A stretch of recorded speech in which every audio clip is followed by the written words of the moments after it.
everyone, welcome back to my channel. I know it's been a very long time since I last posted and I'm back. So if you are new to my channel, my name is Jalyssa. I'm the owner and lead planner of my business, Lovely Soiree, where I specialize in wedding day coordination.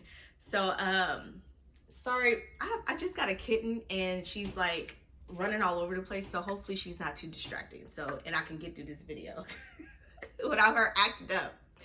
In today's video, I want to just discuss with you just some top tips if you are planning your own wedding, and I hope this will be helpful for you. So the first tip is to make sure that you eat and hydrate yourself. You do not want to go a whole day without eating anything or drinking any water, because the likelihood is you're going to end up with a headache or feel nauseous, and you do not want that to ruin your wedding day. My second tip is to make sure you don't drink alcohol too early, because you do not want to be super tipsy during your ceremony.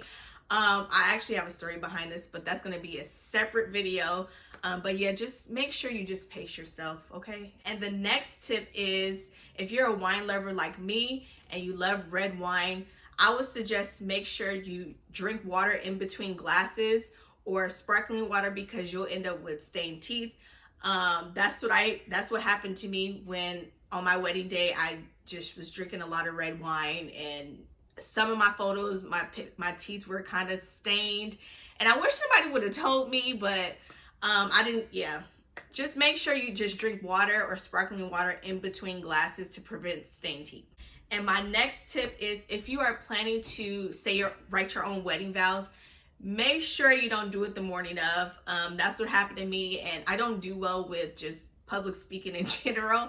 But you know, I was planning my own wedding, and then the last thing I forgot to do was write my wedding vows. So I ended up writing them the morning of, while all of my bridesmaids was getting ready, getting their makeup done and hair done. I was just sitting there in the corner writing my wedding vows, and I didn't even have a chance to even practice. So during my wedding ceremony, I was a nervous wreck. I felt like I blacked out in the beginning of my ceremony because I was just so nervous to say my own wedding vows. So I wish I would have written them earlier, so that way I can have time to practice, say them to myself in the mirror. But yeah, make sure you write your wedding vows early. And my next tip is to make sure you figure out a transportation game plan. A lot of times this part of your wedding planning process gets overlooked, because you want to just make sure you figure out how you're going to get to the wedding and how you're going to leave the wedding.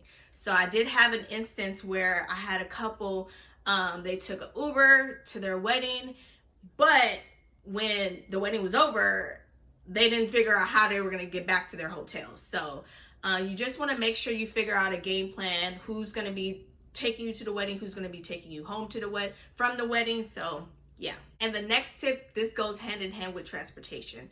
You want to make sure that you assign a family member or a friend that's going to take all of your gifts from the wedding and to get them back to you. So you want to make sure that you assign a duty for your friend or a family member who's going to be taking all of your gifts and bringing them back to you.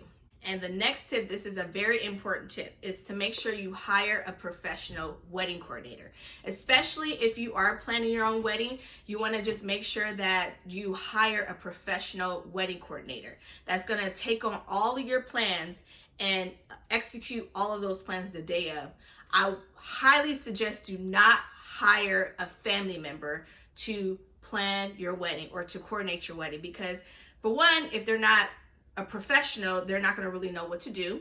And second, if they're a guest, they're not going to be able to enjoy your wedding. So you do want to just hire a professional wedding coordinator to just execute all of your plans, so that way you can live in the moment, not be stressed, and to just have fun. And my next tip is to make sure you bring comfortable shoes. You don't want to be that bride where you're walking around barefoot at your reception. So just make sure you just get a cheap pair of flip-flops or some flats, something, and to change into after your wedding ceremony, and you can just be comfortable during your reception and the dance party.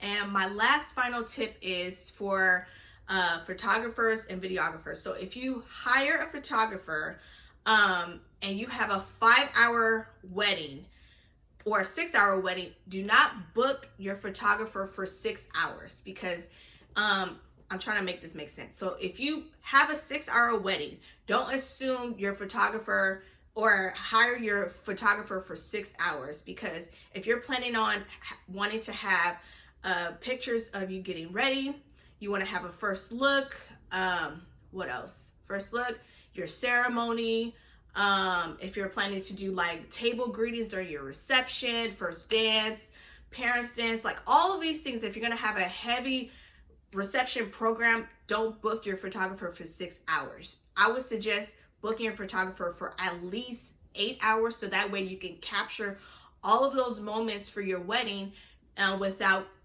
going overtime, because the likelihood is they're going to charge you if they go over by the hour. So again, do not book your photographer or videographer for 6 hours just for the wedding, because if you're going to have all these things going on before your wedding, you want to make sure they're able to capture the things that's going on before your wedding and during your wedding. Because I've run into situations like that where in the timeline it ended up being really cramped and tight, and we had to cut certain things out because the photographer wasn't able to capture some of those things during the wedding, because the couple only booked them for 6 hours a lot of times. So yeah, I hope that makes sense.